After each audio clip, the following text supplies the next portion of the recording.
Hi! This is my first ever video of my new book blog, so bear with me here as I'm literally recording this on my laptop's camera, and so it's pretty bad quality right now, but hopefully one day I'll get better quality. So today, for the first book that I'm going to be talking about, it's called The Lady and the Highwayman. It took me 3 days to read, and it was really good. I really liked it, especially the ending. The ending was just, chef's kiss. So this one is about Elizabeth Black. She's currently the headmistress of a girls' school, and she writes like novels for the upper class, but she also has I forgot the word for it, but she also writes lower class novels but under a different name because her reputation would be ruined if she released those. So there's that. And so the main guy, I believe Fletcher Walker, he wants to find this Mr. King. That's Elizabeth's fake name, I guess. I forgot what it's called, but so what they do is, so he wants to find her and enlists her help to find, and then she's like, I gotta keep him off my track, so they do that, and it's a little mystery, cat and mouse, and it's really good, and it's, the thing has proper romance on it, which, I'm not a romance fan, but I really liked this, and I want to read more of Sarah M. Eden's books. I forgot to say who that is. Anyway, it did take me a minute to get into it, so there was that. But once I got into it, I couldn't put it down, and that's why I finished it in only like 3 days. So, aware of that. And the ending, though, I was not expecting that ending, and I already have the second book on hold at my library, so I'm planning on picking that up sometime whenever it's available. The third book's not out yet, but it's coming out soon, so I already have my hold on that. And I will be getting that and be reading it, and hopefully I'll talk about that one when it comes out. But if there's one thing that I could change on this book, it would be that we got more of Elizabeth's feelings for Fletcher, as all of Fletcher's chapters did talk about him and his love for Elizabeth, but I felt like whenever we had Elizabeth's chapters in her point of view,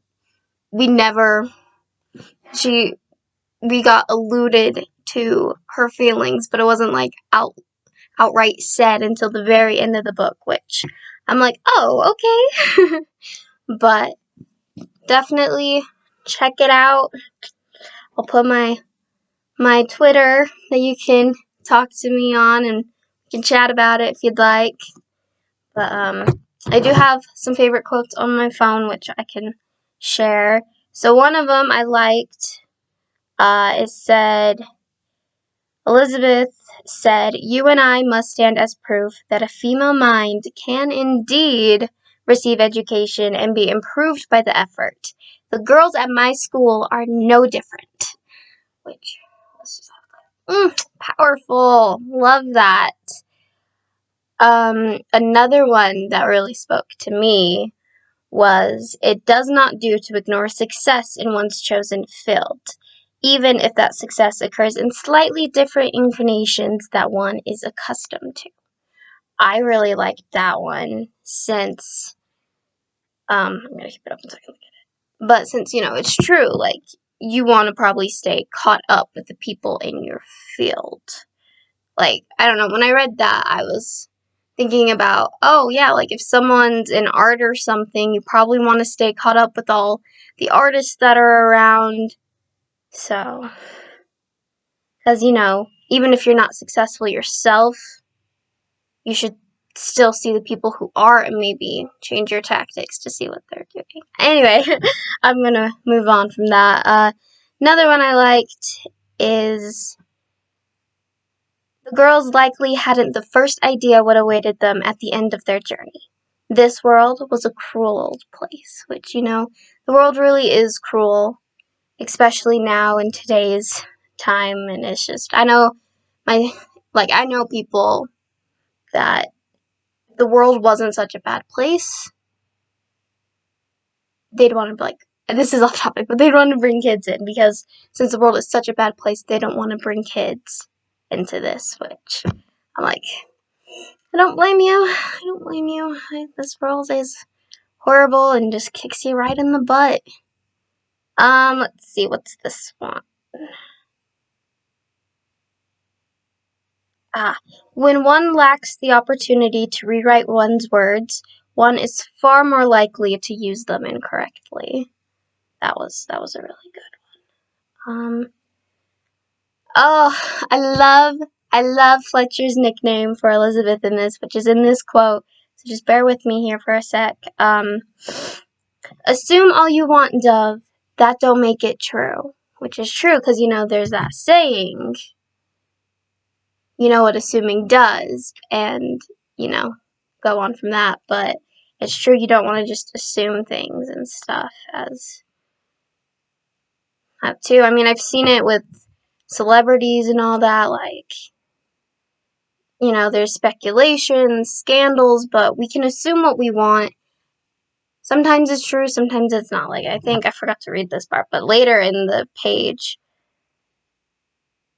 it says assuming doesn't make it false either, which is true. So, sometimes it's better to get facts than just assuming because it's not, I try not to assume things. We'll just leave it at that, and I think that's my last one. Oh, this one, I don't know why I really liked it. I just did, so I'll just share it for fun. But it said, the freedom of invisibility is a miserable sort of liberty. I was like, huh. I sort of like that as someone who I always feel invisible, always the last one chosen for things. Feels like no one ever really wants to hang out with me or anything. So luckily I have my books, and my books really help me out with life and stuff. But not to end that on a depressing note, but you don't need to know that, but I'm sharing anyway. But thank you. That's literally all I had for today's book. And yeah. Follow me on Twitter. I will be releasing what book I'm reading, so if you want to read it with me, it'll be like this virtual social media book club, I guess. Thank you. Goodbye.